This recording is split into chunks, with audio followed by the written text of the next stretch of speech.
राम राम जी सबको। ज्ञान की बातें चैनल में आप सबका स्वागत है। उम्मीद करती हूँ कि आप खुश होंगे, स्वस्थ होंगे, निरोग होंगे। परमपिता परमात्मा से प्रार्थना करती हूँ कि आपको खुश रखे, स्वस्थ रखे, निरोग रखे। जैसा कि आप जानते हैं शिव पुराण शुरू हुआ है, तो उसका आज 20वां अध्याय पढ़ेंगे और सुना करो।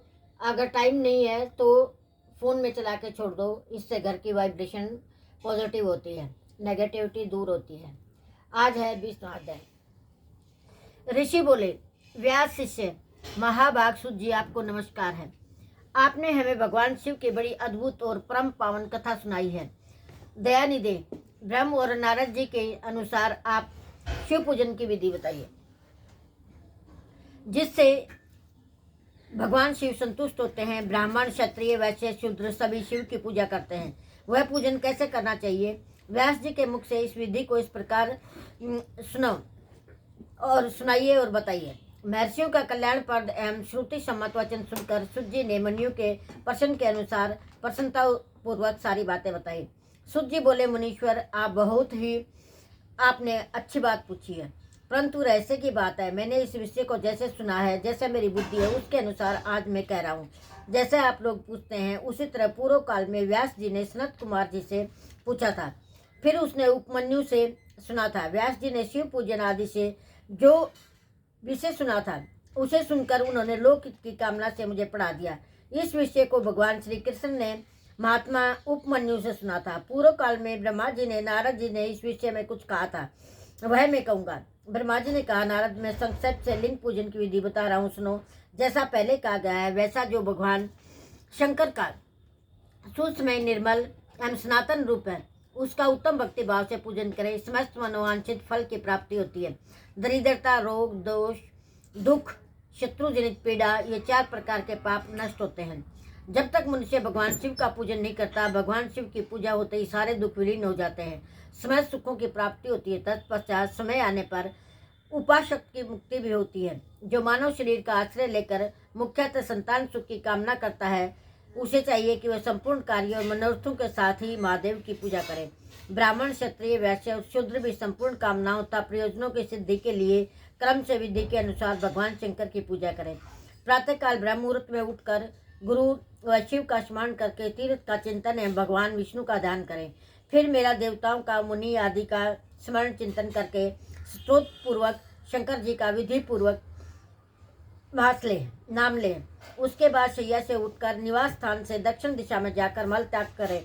मुझे एकांत में मलोत्सर्ग करना चाहिए। उसे शुद्ध होने के लिए विधि मैंने सुना रखी है, उसी को आज कहता हूँ। मन को एकाग्र करो।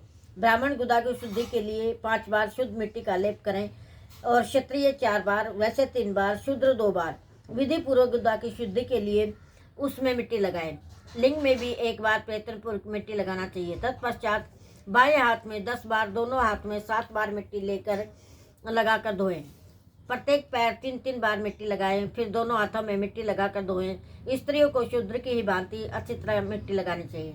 हाथ पैर धोकर पूर्ववत शुद्ध मिट्टी लें और उसे लगाकर दांत साफ करें। फिर उसके वर्ण अनुसार मनुष्य दत्वन करें। ब्राह्मण को 12 अंगुल की दत्वन करनी चाहिए, क्षत्रिय 11 अंगुल की, वैश्य 10 अंगुल की, शूद्र 9 अंगुल की दत्वन करें। यह दत्वन का मान बताया गया है। मनुष्य मृत्यु के अनुसार काल दोष का विचार करके ही दत्वन करे या त्याग दे। तात, षष्ठी, प्रतिपदा, अमावस्या, नवमी व्रत का दिन, सूर्यास्त का समय, रविवार और श्राद्ध दिवस ये दत्तवंदन के लिए वर्जित है। इसमें दत्वन नहीं करने चाहिए। दत्वन के पश्चात जलाशय आदि में जाकर विधि पूर्वक स्नान करें। विशेष देश काल आने पर मंत्रोच्चारण पूर्वक स्नान करना उचित है।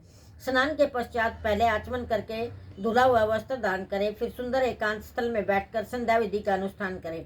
यथा योग्य संध्या विधि का पालन करके पूजा का कार्य आरंभ करें। मन को सुस्थिर करके पूजा गृह में प्रवेश करें। वहाँ पूजन सामग्री लेकर सुंदर आसन पर बैठे। पहले न्यास आदि करके क्रमशः महादेव जी की पूजा करें। शिव की पूजा से पहले गणेश जी की, द्वारपालों की, दिक्पालों की भली भांति पूजा करके पीछे देवताओं के लिए पीठ स्थान की कल्पना करें अथवा अष्टदल कमल बनाकर पूजा द्रव्य के समीप बैठे और उस कमल पर भगवान शिव को समासीन करें। तत्पश्चात 3 आचमन करके पुनः दोनों हाथ धोकर 3 प्राणायाम करके मध्यम प्राणायाम अर्थात कुंभक करते समय त्रिनेत्रधारी भगवान शिव का इस प्रकार ध्यान करें। उनके 5 मुख हैं, 10 भुजाएं हैं, शुद्ध स्फटिक के समान उज्ज्वल कांति है। सब प्रकार के आभूषण उनके श्री अंगों को विभूषित करते हैं तथा वे व्याघ्र चरम की चादर ओढ़े हुए हैं। इस तरह ध्यान करके भावना करें कि मुझे भी इनके समान ही रूप प्राप्त हो जाए। ऐसी भावना करके मनुष्य सदा के लिए अपने पाप को भस्म कर डाले। इस प्रकार भावना द्वारा शिव का ही शरीर धारण करके उन परमेश्वर की पूजा करें। शरीर शुद्धि करके मूल मंत्र का क्रमशः न्यास करें और सर्वत्र प्रणव से ही सत्संग न्यास करें। ओम अद्वैत आदि रूप से संकल्प वाक्यों का प्रयोग करके फिर पूजा आरंभ करें। पाद्य अर्घ्य और आचमन के लिए पात्रों को तैयार करके रखें। बुद्धिमान पुरुष विधि पूर्वक भिन्न भिन्न प्रकार के 9 कलश स्थापित करें। उन्हें कुशाओं से ढककर रखें। कुशाओं से जल लेकर उन सब का प्रोक्षण करें। तत्पश्चात उन सभी पात्रों में शीतल जल डालें। फिर बुद्धिमान पुरुष देखभाल कर प्रणव मंत्र के द्वारा उनमें निम्नांकित द्रव्यों को डालें। खस और चंदन को पाद्य पात्र में रखें। चमेली के फूल, शीतल चीनी, कपूर, बड़ की जड़, तमाल, इन सब को यथोचित रूप से कूट पीस कर चूर्ण बना ले और आचमनीय के पात्र में डालें। इलायची और चंदन को तो सभी पात्रों में डालना चाहिए। देवादिदेव महादेव के पार्श्व भाग में नंदीश्वर का पूजन करें। गंध, धूप तथा भांति भांति के दीपों द्वारा शिव की पूजा करें। फिर लिंग शुद्धि करके मनुष्य प्रसन्नता पूर्वक मंत्र समूहों के आदि में प्रणवता अंत में नमः पद जोड़कर उनके द्वारा इष्ट देव के लिए यथोचित आसन की कल्पना करे। फिर प्रणव से पद्मासन की कल्पना करके यह भावना करे कि इस कमल का पूर्व दल साक्षात अणिमा नामक ऐश्वर्य रूप तथा अविनाशी है। दक्षिण दल लघिमा है, पश्चिम दल महिमा है, उत्तर दल प्राप्ति है, अग्नि कोण का दल प्रागम्य है, नैश्रत्य कोण का दल ईशितव है, वायव्य कोण का दल वशितव है, ईशान कोण का दल सर्वज्ञतव है। उस कमल की कर्णिका को सोम कहा जाता है। सोम के नीचे सूर्य है, सूर्य के नीचे अग्नि, अग्नि के नीचे धर्म आदि के स्थान है। कर्म से ऐसी कल्पना करने के पश्चात चारों दिशाओं में अव्यक्त महातत्व अहंकार तथा उनके विकारों की कल्पना करें। सोम के अंत में सत्व, रज और तम, इन 3 गुणों की कल्पना करें। इसके बाद सदो जातम, परपद्यामी इत्यादि मंत्र से परमेश्वर शिव का आह्वान करके ओम वासुदेवाय नमः इत्यादि वामदेव मंत्र से उन्हें आसन पर विराजमान करें।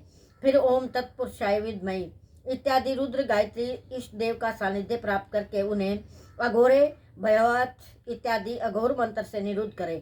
फिर ईशान्य सर्व विद्या नाम इत्यादि मंत्र से आराध्य देव का पूजन करें। पाद्य और आचमनीय अर्पित करके अर्घ्य दें।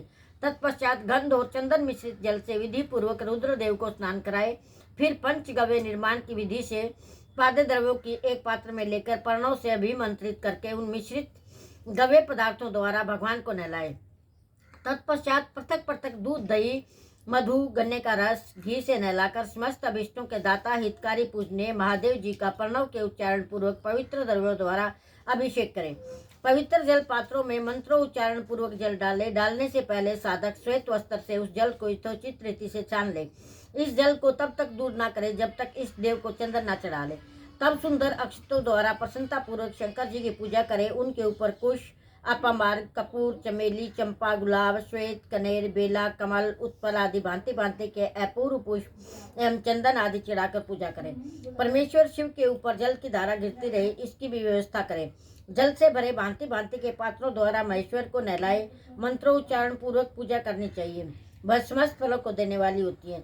तात अब मैं तुम्हें समस्त मनोवांछित कामनाओं की सिद्धि के लिए उन पूजा संबंधी मंत्रों को संक्षेप से बता रहा हूँ, सावधानी के साथ सुने।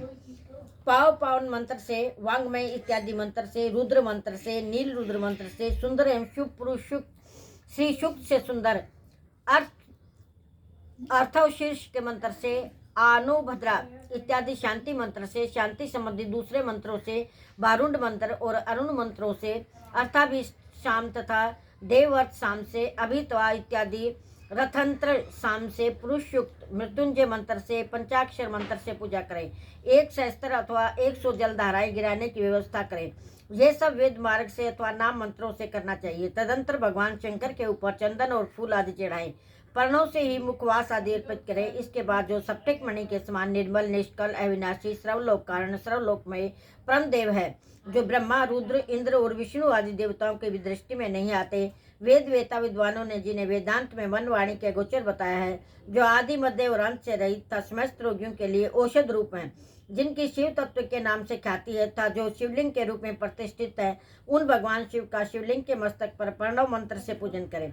धूप, दीप, नैवेद्य, सुंदर तांबूल, सुरमे आरती द्वारा यथोक्त विधि से पूजा करके स्त्रोतों तथा अन्य नाना प्रकार के मंत्रों द्वारा उन्हें नमस्कार करें। फिर अर्घ्य देकर भगवान के चरणों में फूल बिखेरे और साष्टांग प्रणाम करके देवेश्वर शिव की आराधना करें। फिर हाथ में फूल लेकर खड़ा हो जाए और दोनों हाथ जोड़कर निम्नांकित मंत्र से सर्वेश्वर शंकर की पुण्य प्रार्थना करें। अज्ञान आदि व ज्ञानाज्ञ पूजा आदि के मया कृतम तदस्तु सफलम कृपया तव संक्रम। कल्याणकारी शिव, मैंने अनजाने में अथवा जानबूझकर जो जप और पूजा किया है, जो सत्कर्म किए हैं, वे आपकी कृपा से सफल हों।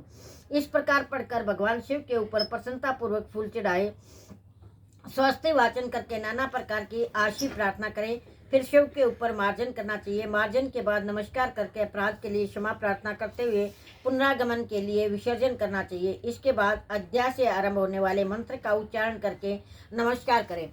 फिर संपूर्ण भाव से विभोर हो इस प्रकार प्रार्थना करें। प्रत्येक जन्म में मेरी शिव में भक्ति हो, शिव में भक्ति हो, शिव में भक्ति हो। शिव के सिवा दूसरा कोई मुझे शरण देने वाला नहीं। महादेव, आप ही मेरे लिए शरणदाता हैं। इस प्रकार प्रार्थना करके संपूर्ण सिद्धियों के दाता देवेश्वर शिव का प्राभक्ति के द्वारा पूजन करें। विशेषतः गले की आवाज से भगवान को संतुष्ट करें। फिर सपरिवार नमस्कार करके अनुपम प्रसन्नता का अनुभव करते हुए समस्त लौकिक कार्य सुखपूर्वक करता रहे। जो इस प्रकार शिव भक्ति प्रायण होकर प्रतिदिन पूजन करता है, अवश्य ही पग पग पर सब प्रकार की सिद्धि प्राप्त होती है।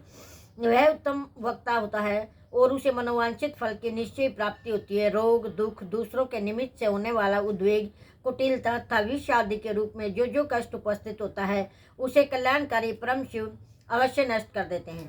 इस उपासक का कल्याण होता है। भगवान शंकर की पूजा से उसमें अवश्य सद्गुणों की वृद्धि होती है।